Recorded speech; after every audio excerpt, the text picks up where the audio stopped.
Olá, seguidores. Vamos para o Barganhos versus Ciladas desse domingo. Lembrando que essa daqui é a minha série de vídeos para o público trader, para os especuladores. Então, eventualmente, pode ser que um fundo de baixa qualidade apareça com oportunidade e um fundo de alta qualidade apareça como uma cilada, tá? Então, vamos lá, que é o Thiago PS, seu canal Fique Esperto.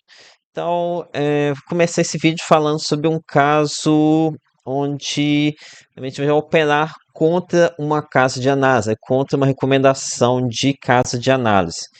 Então, começando aqui por VILG11, o fundo de logística da Vinci. Então, aqui o fundo ele recebeu recomendação de venda por parte de uma grande casa de análise. Na verdade, não é tão grande assim, não, tá? Mas enfim, essa recomendação foi suficiente para fazer com que o ativo saísse de 103,75 para 133, uma queda de quase 3%. E olha, operar contra casas de análise costuma dar muito bom, tá? Porque as melhores oportunidades, elas são causadas quando a gente tem uma queda que ela é ocasionada por fluxo. E já tivemos casos que deram muito certo, como por exemplo, quando Pord 11 recebeu recomendação de venda por parte do Primo Rico, não vou me lembrar qual queda que foi. Foi aqui no mês de agosto, acho que foi esse no mês de agosto, né? O fundo caiu aqui cerca de 5%, pouco depois recuperou, agora que já está subindo bastante, já subiu aqui quase 10% desde então. Outro caso que deu muito certo pós recomendação de venda por caso de análise foi LVB11, que recebeu recomendação de venda por parte da Suno. Aqui não vou me lembrar qual que foi a queda, quando que aconteceu, que derrubou, mas me lembro que abriu uma oportunidade aqui para comprar LVB11, sendo que o ativo já estava, sabia que ele estava indo ser incorporado por HGLG, né, o que daria um belo de um lucro aqui se posicionando em LVBI. Então aqui a Suno fez uma doação aqui, né, uma gratidão, um agrado aqui pelo pessoal trader quando fez a recomendação de venda. E nesse caso, pode ser que a gente tenha também uma oportunidade com essa recomendação de venda de VILG11. Com relação aos argumentos aqui utilizados por essa casa de análise, eu não tive acesso, tá? Não sou assinante dessa casa de análise, mas para mim, VILG11 ele tá no mínimo ok, tá? A Vinci, ela já foi muito rolezeira, inventou um monte de coisa, foi ela que inventou essa questão de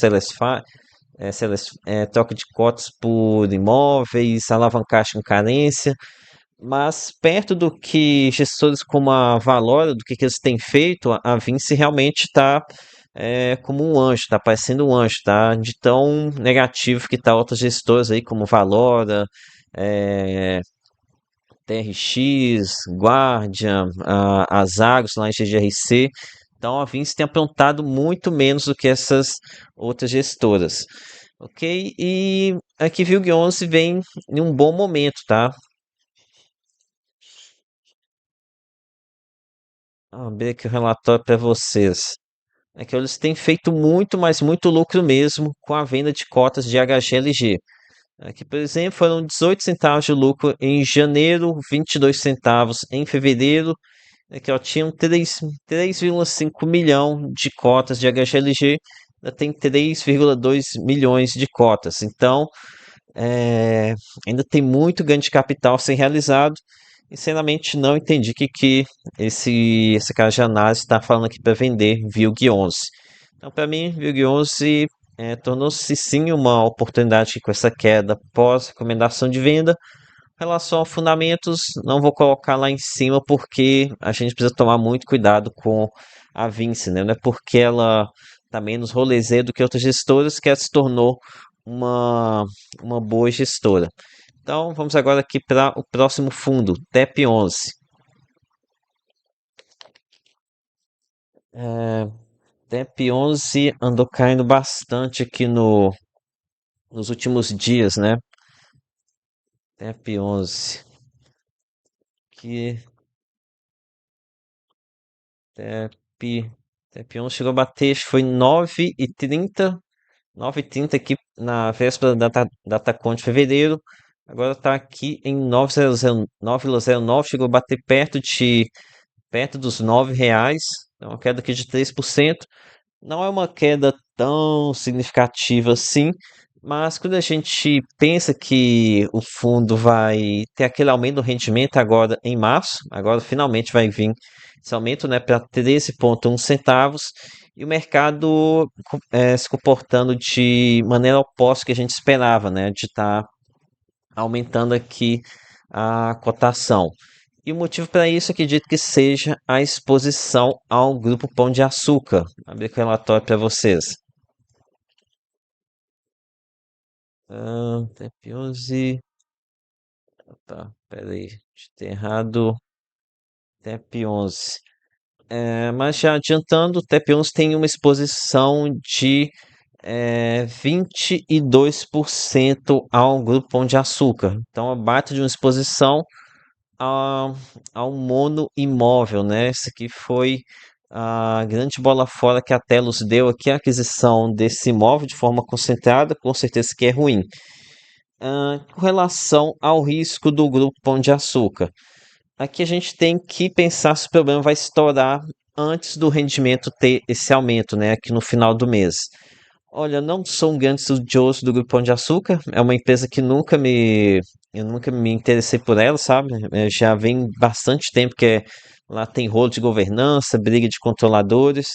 Mas isso deu uma estudada recentemente e o problema por lá é a questão de alavancagem, né? Alavancagem muito pesada. E o problema é sério, sim, tá? Mas não acho que seja algo iminente, sabe? Que venha a acontecer agora aqui até o mês, aqui durante talvez o mês de março. Eles informam que estão na fase de negociação com os credores. Provavelmente as empresas não têm interesse de querer quebrar o Grupo Pão de Açúcar, né?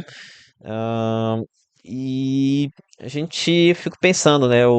A Casbaia também tá mal das pernas, eles têm há mais de ano e continuou conseguindo se empurrar, seguindo em frente, né? Isso porque a empresa deve estar sofrendo pra caramba com essa Mercado Livre, Shopee e outros aí em grande concorrência com a empresa, né? Realmente varejo tá bem pesado. Então, é que acho que a empresa consegue sim, pelo menos tentar aqui até o mês de março, quando a gente vai ter somente rendimento, e o mercado pode dar uma acordada com a empresa, tá? Mas realmente a situação do Grupo Pão de Açúcar é horrível. Vou mostrar para vocês aqui como é que o título está sendo negociado atualmente. Hum, ok, abrindo aqui o relatório de FINFRA que tem debênture do Pão de Açúcar. Ah, aqui, cadê? GPA. Aqui, ó. Grupo Pão de Açúcar Varejo sendo negociado a preço de aquisição. CDI mais 29,17. Então está sendo praticamente negociado aqui como se não valesse mais nada o, aqui os títulos de dívida do Grupo Pão de Açúcar. Ok?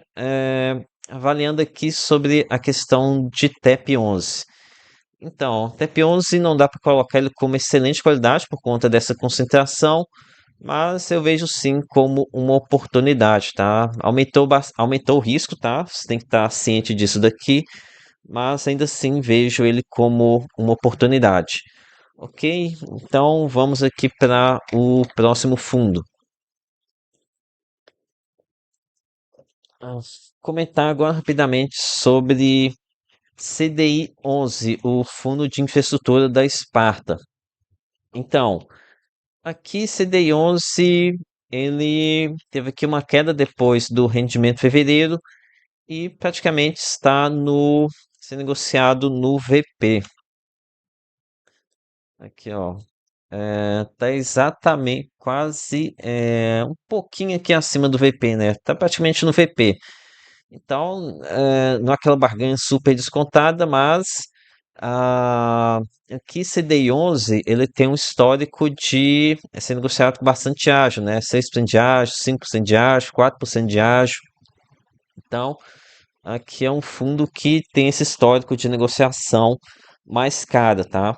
E o que está acontecendo aqui é que a cotação caiu após o rendimento fraco do mês de fevereiro, foi apenas 1,14.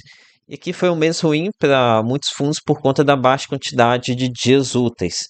Então, aqui uma queda de rendimento normal, esperada, tá? Até avisei nos meus vídeos que tinha expectativa de queda do rendimento para fevereiro, sim, mas março já está vindo aí com 22 dias úteis. Não temos nenhum feriado aqui no mês de março, né? O pessoal CLT deve estar bravo aqui com esse mês de março, né? Já sai de fevereiro com 17, 18 dias úteis, cá aqui em março sem nenhum feriado.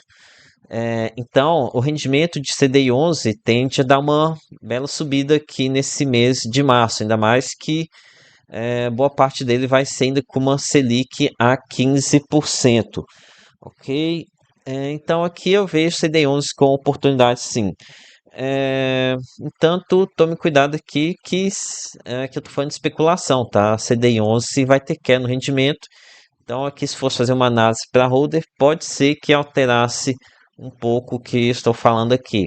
Mas enfim, CDI 11 para mim é com certeza excelente qualidade. Aqui, colocar mais ou menos aqui no exposição aqui como sendo uma oportunidade, tá? Não chega a ser uma barganha que você vai lucrar bastante com o ativo. Ok? E para finalizar, vou falar sobre TRXF11.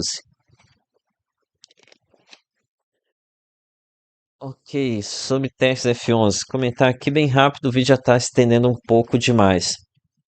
Então, TRXF vinha há algum tempo lateralizando aqui na faixa dos R$ 93 e um patamar que ele vinha conseguindo segurar, mas após a Datacom ele perdeu esse fundo, né? Agora está negociando próximo aqui à faixa dos 92.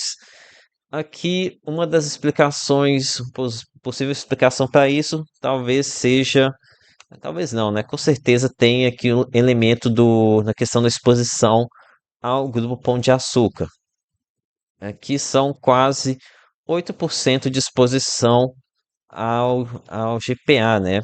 Então, até que esse monte de compra de alguns imóveis questionáveis até que vão ajudar o fundo agora, né? Porque postando tantas aquisições, eles conseguiram dar uma diversificada aqui nos inquilinos. Então, por esse lado, foi até positivo. Então, atualmente, Tesla F11 vive as seguintes pressões de venda. Tem aqui o pessoal que entrou via emissão por troca de cotas por imóveis, estão desovando as cotas agora. Tem também os FOFs que trocaram alguns lixos aqui que a TRF11 pegou via troca de cotas. Tem também o mercado inteiro está batendo nesse ativismo negativo da TRX. E por cima agora ainda tem a questão do Grupo Pão de Açúcar. Então aqui a cabo de guerra aqui tá realmente bem pesado, tá? Muita gente querendo vender TRX-F11. No entanto, tenho que ouvir relatos de que em uma das lives o gestor afirmou que deve ter rendimento extra no final do semestre. Então aqui pode ser oportunidade pensando nisso, tá? O fundo ele tá descontado, né? Tá aqui com 9% de desconto depois de todas essas quedas. E ainda em junho teria uma possibilidade eh, de valorização por conta dos investidores procurando esse rendimento mais elevado. Então aqui, TFF11 não dá para colocar como uma barganha porque é difícil dizer até quando que esse fluxo vendedor vai perdurar, mas também já está bem descontado, né? Em relação a fundamentos, aqui bem mais ou menos, né? Depois de todas as atitudes aqui da gestora de querer crescer a qualquer custo. Então é isso, galera. Peça seu like, se inscreva no canal. Lembre-se que nada aqui é recomendação de compra ou de venda. Até a próxima.